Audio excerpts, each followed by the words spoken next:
언니를 만나러 왔어요. 박영라가 지은호의 사무실 문을 열고 들어오자마자 그렇게 말했는데요. 그 한마디가 단순한 인사로 들릴 리가 없었습니다. 영란은 원래 고성이가 정해준 말투와 표정으로 살아온 사람이었습니다. 우아하고 조신하고 차분해서 누구에게나 흔들릴 일 없는 딸처럼 보였지만 그 차분함은 평온이 아니라 고성이의 세계 안에서 안전하게 숨쉬기 위해 길들여진 습관에 가까웠습니다. 그런 영라가 오늘은 달랐습니다. 허락을 구하지도 않았고 눈치를 보지도 않았습니다. 은호가 숨을 삼키는 순간을 똑바로 바라봤고 손끝으로 명함 한 장을 꾹 눌러 잡았습니다. 병실에서 받아낸 이름, 지은호. 고성이가 만들고 지켜온 세계에서는 그 이름이 밖으로 튀어나오는 순간부터 균열이 시작될 수밖에 없다는 걸 영라도 알고 있었거든요. 영라는 은호의 표정이 굳는 걸 확인하자 미루지 않고 바로 말을 이었습니다. 우리 엄마가 같지 않나요? 고성희 씨요. 은호는 그 질문에 대답하기도 전에 얼굴이 먼저 반응해버렸습니다. 그리고 영란은 그 반응 하나로 확신을 잡아챘습니다. 여기까지 온 이유가 틀리지 않았다는 확신이요. 고성이가 원하는 대로 살던 딸이 아니라 고성이의 바깥으로 걸어 나가려는 딸로서 이제 정말 되돌아갈 생각이 없다는 확신이었습니다. 이제부터 영라가 얼마나 멀리, 얼마나 단단하게 자기 길을 걸어갈지 함께 응원해주고 싶습니다. 댓글에 영라 파이팅 한 줄만 남겨주세요. 그 응원이 영라가 다시 고성이의 세계로 끌려가지 않게 붙잡아주는 힘이 될 수도 있으니까요. 그럼 시작합니다. 박영란은 원래 말을 잘 듣는 딸로 유명했습니다. 우아하고 조신하고 차분해서 밖에서 보는 사람들은 박영라가 상처받을 일이 없을 거라고 착각했는데요. 사실 박영라의 평온은 성격이 아니라 훈련에 가까웠습니다. 엄마 고성이가 만든 세계 안에서 살아남으려면 표정부터 말투까지 안전해야 했으니까요. 고성이는 아름다운 외모와 단단한 계산을 동시에 가진 사람이었고 목적을 위해 감정을 배치하는 데 익숙한 사람이었습니다. 누군가는 그걸 현실 감각이라고 부르고 누군가는 권력욕이라고 불렀지만 박영라에게 그건 그냥 엄마의 공기였습니다. 숨 쉬는 법을 배우기도 전에 그 공기 안에 맞춰 살아온 거죠. 박영라가 달라지기 시작한 건 의외로 사소한 틈이었습니다. 늘 곁에 붙어 다니던 운전기사 겸 보디가드 이지환 때문이었는데요. 이지환은 이 지역의 남동생이고 체육학과를 졸업한 뒤 멋진 피지컬을 가진 남자였습니다. 하지만 이지환은 화려한 세상에 환상이 없었습니다. 3년 사귄 여자친구에게 배신을 당한 뒤로 누군가의 마음을 쉽게 믿지 못했고 그래서 말도 적었습니다.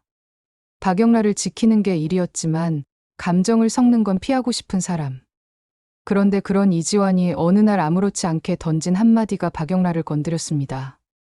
라푼젤 이야기를 얘기하며 결국 내려오려면 머리카락이 아니라 마음을 잘라야 한다고요. 박영라는 그 말이 이상하게 오래 남았습니다. 탑, 갇힘, 내려옴. 그 단어들이 자기 삶의 모양과 너무 닮아 있었거든요. 그날 밤 박영라는 종이를 붙잡고 늦게까지 앉아 있었습니다. 단순한 취미가 아니라 숨통을 트는 길이 될 수도 있겠다는 감각이 처음으로 들었는데요. 그래서 박영란은 선언했습니다. 아빠가 허락하지 않아도 웹툰 전업 작가가 되겠다고요. 여기서 아빠는 박영라의 친아빠가 아니라 지금의 가족을 이끄는 고성희의 남편 박진석을 의미하는 말이었습니다. 박진석은 성공한 기업가로 호탕하고 거침없는 스타일의 대표였고 집안의 안정과 체면을 무엇보다 중시하는 사람이었습니다. 고성희는 그런 박진석의 취향을 정확히 알고 있었습니다. 딸이 자기 힘으로 돈을 벌기 시작하면 딸을 붙잡는 끈이 느슨해진다는 것도요. 그래서 고성희는 곧바로 말이 아니라 상황으로 움직였습니다. 하지 말라고 소리치지 않았고 대신 못하게 만들었는데요. 연락이 끊기고 미팅이 미뤄지고 갑자기 사정이 생기고 우연처럼 보이지만 우연치고는 너무 연속적인 장애물이 생겼습니다. 박영란은 처음엔 이상하다고만 느꼈지만 어느 순간 확신하게 됐습니다. 엄마가 움직이고 있다고요. 중요한 건 박영라가 그 확신 앞에서 다시 움츠러들지 않았다는 겁니다. 예전 같으면 내가 뭘 잘못했지부터 생각했을 텐데 이제는 엄마가 뭘 두려워하지부터 생각하기 시작했으니까요. 그 시기에 박영라의 오빠 한우진이 병원에 입원해 있었습니다. 고성이가 가장 강하게 끌어안고 있는 아들이었고 박영란은 오빠를 보면서 늘 모순을 느꼈습니다. 엄마는 오빠를 사랑한다고 말하지만 그 사랑은 따뜻함보다 관리에 가까웠거든요. 우진의 건강, 우진의 이미지, 우진의 미래, 그리고 우진이 어디까지 말해도 되는지까지. 고성이는 아들을 품는 듯하면서도 아들의 입까지 관리했습니다. 박영란은 그런 방식이 너무 익숙해서 어느 순간부터는 익숙함이 편안함이 아니라 숨막힘으로 바뀌는 걸 느꼈습니다. 박영란은 병실을 찾았다가 한우진에게서 지은호를 소개받습니다. 우진은 은호를 친구라고 말하며 명함을 건네줬는데요. 그 명함 한 장이 박영라에게는 이상하게 무겁게 느껴졌습니다. 종이 한 장인데도 고성이가 만든 세 개의 바깥 냄새가 났으니까요. 더 결정적인 건 그 다음이었습니다. 박영란은 병실 밖에서 우진과 은호의 대화를 들었고 그 대화 속에 쌍둥이라는 단어가 지나갔습니다. 박영라의 머릿속에서 무언가가 맞춰지기 시작했는데요.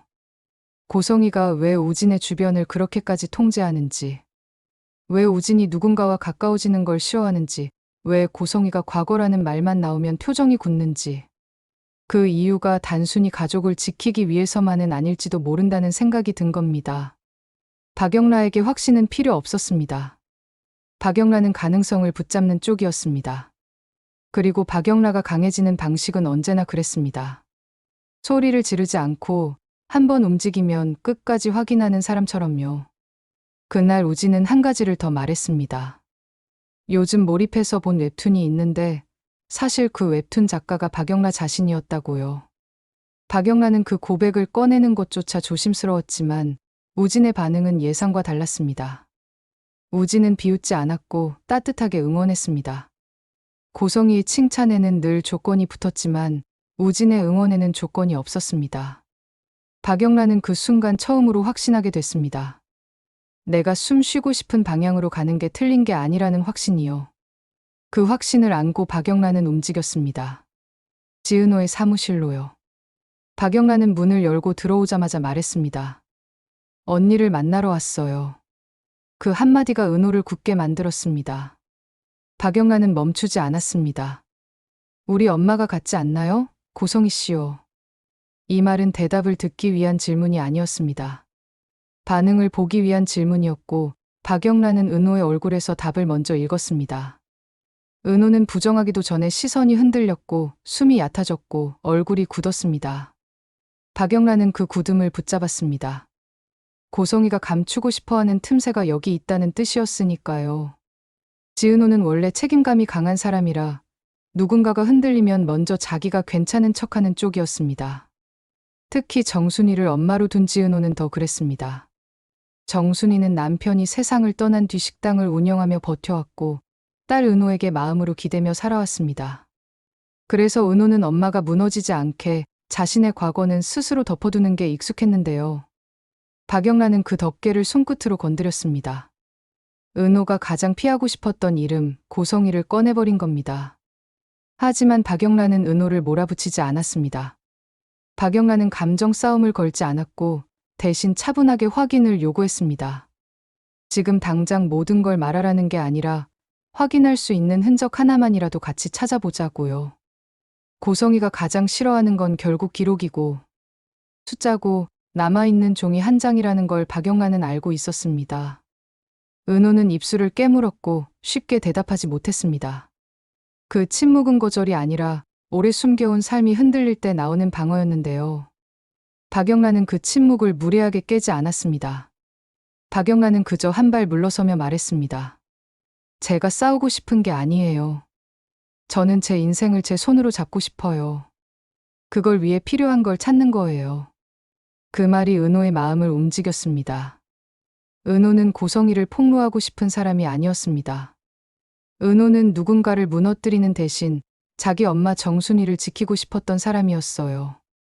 그런데 박영라의 눈빛은 복수가 아니라 숨이었고 박영라의 욕심은 남을 망가뜨리는 욕심이 아니라 나를 살리는 욕심이었습니다. 은호는 결국 고개를 끄덕였습니다. 확신을 주는 끄덕임은 아니었지만 적어도 문을 닫지 않겠다는 끄덕임이었어요. 박영란은 사무실을 나서며 다시 우아한 얼굴로 돌아가지 않았습니다. 대신 고성이가 만든 3개밖에 공기를 들이마셨습니다. 문을 닫는 소리가 작게 났는데도 박영라에게는 그 소리가 크게 들렸을 겁니다. 평생 조용히 살아야 안전하다고 배웠던 사람이 조용히 나가겠다를 선택한 순간이었으니까요. 그리고 그 선택은 되돌릴 수 없었습니다. 고성이가 다시 통제하려고 하면 할수록 박영라는 더 확실하게 알게 될 테니까요. 엄마의 세계 안에서 살면 편해지는 게 아니라 내가 점점 사라진다는 거요. 지은호는 그날 집으로 돌아가도 마음이 가라앉지 않았습니다. 카페 매니저로서 하루를 버티는 건 익숙했는데요. 고성이라는 이름이 다시 입 안에서 굴러가는 순간부터는 익숙함으로 덮을 수 없는 감정이 올라왔습니다. 지은호가 문득 떠올린 건 엄마 정순이의 습관이었습니다. 정순이는 가끔 식당 장부를 정리하다 말고 오래된 봉투 하나를 꺼내 손으로 쓸어내리곤 했습니다. 버리기엔 불안하고 들여다보기엔 더 불안한 것처럼요. 지은호는 그 봉투가 그냥 빈 문서나 영수증 뭉치라고 믿고 지나쳤지만 오늘은 달랐습니다. 박영라가 던진 한마디가 지은호의 기억을 통째로 뒤흔들어 놨으니까요. 지은호는 늦은 밤 정순이가 잠든 틈을 기다렸다가 조용히 서랍을 열었습니다. 낡은 봉투는 생각보다 깊숙이 다른 종이들 밑에 눌린 채 숨어 있었는데요. 꺼내 드는 순간 손끝에 전해지는 감촉이 이상했습니다. 종이가 오래되면 부드러워지기 마련인데 그 봉투는 오래된 것 치고 너무 단단했어요. 지은호가 봉투를 열어보자 날짜가 찍힌 송금 내역, 이름이 적힌 메모, 그리고 짧은 문장들이 눈에 들어왔습니다. 정리 비용, 추가 지급, 대화 금지, 아이 관련 같은 말들이었는데요. 문장이 길지도 않았습니다. 그런데 그 짧음이 더 무섭게 느껴졌습니다. 사람의 인생이 이렇게 몇 단어로 정리될 수 있다는 뜻 같았거든요. 다음 날 아침, 지은호는 정순이와 식탁에 마주 앉아 봉투를 조용히 올려놓았습니다. 정순이는 봉투를 보자마자 얼굴이 굳었고, 지은호는 그 굳음이 들켰다가 아니라 다시 시작된다에 가깝다는 걸 느꼈습니다. 정순이는 한참을 말없이 앉아 있다가 결국 숨을 내쉬었습니다. 고성이가 과거에 한 번 식당에 찾아온 적이 있었고, 그때 정순이가 절박한 상황이었던 걸 정확히 알고 들어와 도와주겠다고 말했다는 겁니다. 그런데 그 도움은 따뜻한 손길이 아니라 손목에 채워진 끈 같은 것이었고, 정순이는 딸을 살리려고 입을 다물었다고요. 정순이는 떨리는 손으로 그땐 다른 선택이 없었다고 했는데요. 지은호는 그 말을 듣고 정순이를 탓하지 않았습니다. 오히려 그동안 정순이가 왜 지은호에게 기대면서도 어떤 질문만 나오면 입을 닫았는지 이해가 됐습니다. 정순이는 비밀을 숨긴 게 아니라 두려움 속에서 딸을 지킨 거였어요. 지은호는 그 자리에서 결정을 내렸습니다. 엄마, 이거 이제 나한테 맡겨요. 정순이는 말리려고 했지만 지은호는 더는 예전처럼 웃으면서 덮지 않았습니다. 그리고 지은호는 박영라에게 연락했습니다. 박영라는 약속 장소에 먼저 와 있었습니다. 우아하게 앉아 있었지만 그 우아함이 더는 엄마가 만든 껍질로만 보이지 않았습니다. 박영라의 눈빛이 달랐거든요. 누군가를 이기려는 눈빛이 아니라 자기 삶을 놓치지 않으려는 눈빛이었습니다. 지은호는 봉투 안의 내용을 그대로 다 쥐어주지는 않았습니다. 정순이의 삶이 같이 걸려있는 일이었으니까요. 대신 박영라가 필요로 하는 핵심만 사본으로 정리해 넘겼습니다. 날짜, 금액, 메모 문장. 그리고 고성이가 이런 방식으로 입을 묶어왔다는 패턴이 드러나는 부분들이었는데요. 박영라는 그 종이를 보면서도 목소리를 높이지 않았습니다. 다만 한 문장만 아주 낮게 말했습니다. 엄마는 늘 이런 식이었네요. 그 말이 참 담담했는데 담담해서 더 아팠습니다. 박영라는 엄마의 방식이 충격이 아니라 확인에 가까웠던 겁니다. 자기만 몰랐던 게 아니라 자기가 모르는 척하며 살아왔던 거였어요. 그날부터 박영라는 싸움을 집 안에서 하지 않았습니다. 고성이가 가장 자신 있는 전장은 집 안이었습니다. 집 안에서는 고성이의 말이 규칙이 되고, 고성이의 표정이 날씨가 되고, 고성이의 한숨이 판결이 되니까요. 박영라는 판을 바꿨습니다. 증거를 들고 고성이에게 매달리지 않았고, 대신 고성이가 가장 약한 지점으로 갔습니다. 고성이가 평생 목숨처럼 쌓아 올린 건 결국 남들이 보는 고성이였거든요. 고성이는 사랑받기 위해서가 아니라 흔들리지 않기 위해 이미지를 붙잡는 사람이었습니다. 박영란은 박진석을 만났습니다. 박진석은 고성희의 남편이자 박성재의 아버지인 기업 대표이고 호탕하고 거침없는 성격으로 밖에서는 누구도 쉽게 흔들지 못하는 사람처럼 보이는데요. 박진석도 집 안에서는 고성희의 정리에 기대온 면이 있었습니다. 귀찮은 문제를 고성희가 깔끔하게 치워주면 박진석은 더 큰 일만 보면 됐으니까요. 그런데 이번에는 정리라는 말이 통하지 않았습니다. 박영란은 감정으로 호소하지 않았고 종이로 보여줬습니다. 누군가의 입을 돈으로 막고 관계를 돈으로 자르고 사람을 조건으로 관리해온 흔적을요. 박진석의 얼굴이 굳었습니다. 박진석은 처음엔 이게 무슨 억지냐는 표정으로 보려 했습니다. 하지만 숫자는 억지가 아니었습니다. 날짜도 억지가 아니었습니다. 무엇보다 박영라가 그 종이를 들고 있는 손이 떨리지 않았습니다. 박영라는 울지 않았고 매달리지 않았습니다. 그게 박진석에게는 더 크게 와닿았습니다. 이건 사춘기 반항이 아니라 숨이 막혀서 더는 못 버티겠다는 사람의 선언이었으니까요. 그날 저녁 고성희는 박진석이 부른 서재로 들어갔습니다. 고성희는 들어오는 순간부터 표정을 정리했는데요. 평소처럼 무슨 일인가요라는 얼굴을 꺼냈습니다. 그런데 박진석이 책상 위에 놓인 사본들을 탁 하고 밀어놓는 순간 고성희의 눈이 아주 짧게 흔들렸습니다. 그 흔들림이 길지 않았던 게 오히려 치명적이었습니다. 고성희는 곧바로 태어난 척하려 했지만 박진석은 더 이상 태어남으로 넘어갈 사람이 아니었어요. 박진석은 묻지 않았습니다. 사실이냐고요. 박진석은 고성희에게 왜 아직도 이런 방식이냐고 물었습니다. 그리고 바로 결론을 내렸습니다. 박영라의 생활과 선택에서 고성희의 손을 떼라고요. 박영라의 계정, 연락, 이동, 사람을 끊는 방식, 그런 통제는 오늘부터 끝이라고요. 고성희는 처음엔 딸을 위해서라고 말했지만 박진석은 그 말을 받아주지 않았습니다. 고성희가 딸을 위해서라며 해온 일들은 늘 딸이 엄마 없이 못 살게 만드는 일이었고 그건 보호가 아니라 독점이었으니까요. 고성희는 그 자리에서 울지 않았습니다. 고성희는 울면 약해 보인다는 걸 너무 잘 알고 있었습니다. 대신 고성희는 마지막으로 딸을 직접 흔들려고 했습니다. 밖은 위험해, 내가 상처받아, 내가 나중에 후회해 같은 말들이었는데요. 박영란은 그 말을 듣고도 물러서지 않았습니다. 박영란은 차분하게 말했습니다. 엄마가 무서운 건 세상이 아니라 엄마가 세상을 무서운 곳으로 만들어서 자신을 붙잡아 두는 거라고요. 박영란은 그 말이 끝나고 잠깐 숨을 고른 뒤 아주 분명하게 한 문장을 더 얹었습니다. 엄마가 날 사랑한다면 내가 숨쉬게 놔줘요. 그 순간 고성희의 얼굴에 처음으로 균열이 났습니다. 고성희는 딸이 사랑을 들이밀 때마다 이길 수 있다고 생각해 왔는데요. 이번엔 달랐습니다. 박영라가 말한 사랑은 애원도 거래도 아니었습니다. 조건 없는 기본값이었고 고성희가 한 번도 제대로 줘본 적 없는 것이었습니다. 고성희는 입술을 열었다가 닫았습니다. 말이 나오지 않았습니다. 말이 안 나오는 게 아니라 말로 붙잡을 방법이 없어진 거였어요. 박영란은 그날 집을 나왔습니다.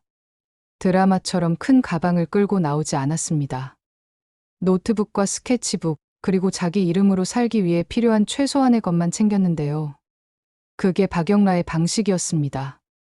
고성희를 이기겠다는 방식이 아니라 고성희의 세계에서 빠져나오겠다는 방식이요. 이지화는 문 앞에서 박영라를 기다리고 있었습니다. 이지화는 말이 많지 않은 사람이었지만 그날은 짧게 말했습니다. 어디로 갈지 이제는 본인이 정하면 돼요. 박영라는 그 한마디에 고개를 끄덕였고 그 고개 끄덕임이 박영라에게는 인생에서 가장 큰 결제처럼 느껴졌을 겁니다. 그 뒤로 박영라는 진짜로 전업 웹툰 작가가 됐습니다. 박영라의 그림이 갑자기 천재적으로 바뀐 건 아니었을지 몰라도 박영라의 이야기는 달라졌습니다. 누군가가 만든 세계 안에서 얌전히 살아가는 인물이 아니라 자기 손으로 매듭을 찾아 풀어내는 인물이 등장하기 시작했거든요. 박영라가 그린 라푼젤은 누군가가 구해주길 기다리지 않았습니다. 박영라가 스스로 내려오기를 선택한 순간 그 이야기는 더 이상 동화가 아니라 박영라의 기록이 됐습니다. 지은호는 정순이를 다시 봤습니다. 정순이는 여전히 지은호에게 기대는 엄마였지만 예전처럼 딸의 삶을 불안으로 붙잡지는 않았습니다. 지은호도 더 이상 웃으면서 덮지 않았습니다. 지은호는 사람을 편하게 해주는 성격이지만 이제는 자기 엄마의 두려움까지 혼자 삼키지 않기로 했습니다. 정순이가 한 번 말했습니다. 내가 나를 지켜줬다. 지은호는 그 말에 고개를 저었습니다. 엄마를 지킨 게 아니라 엄마가 너무 오래 지키느라 상처난 손을 이제 같이 잡은 거라고요. 고성이는 그날 이후에도 화려한 옷을 입고 단단한 얼굴을 하고 아무 일 없다는 듯 살아갔습니다. 다만 고성이의 세계는 달라졌습니다. 고성이는 더 이상 딸의 숨을 쥐고 있지 못했고 그게 고성이에게는 돈을 잃는 것보다 훨씬 큰 상실이었는데요. 통제는 사랑이 아니었습니다.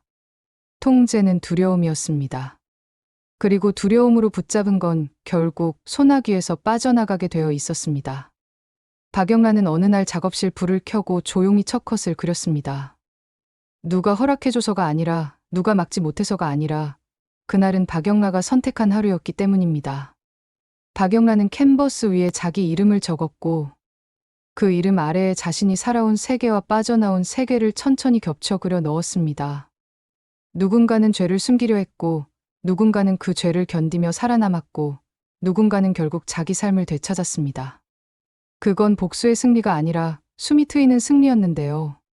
박영란은 그 숨으로 마침내 자기 인생을 쓰기 시작했습니다. 이 변화가 시원하게 와닿았다면 좋아요와 구독으로 응원 부탁드릴게요. 감사합니다.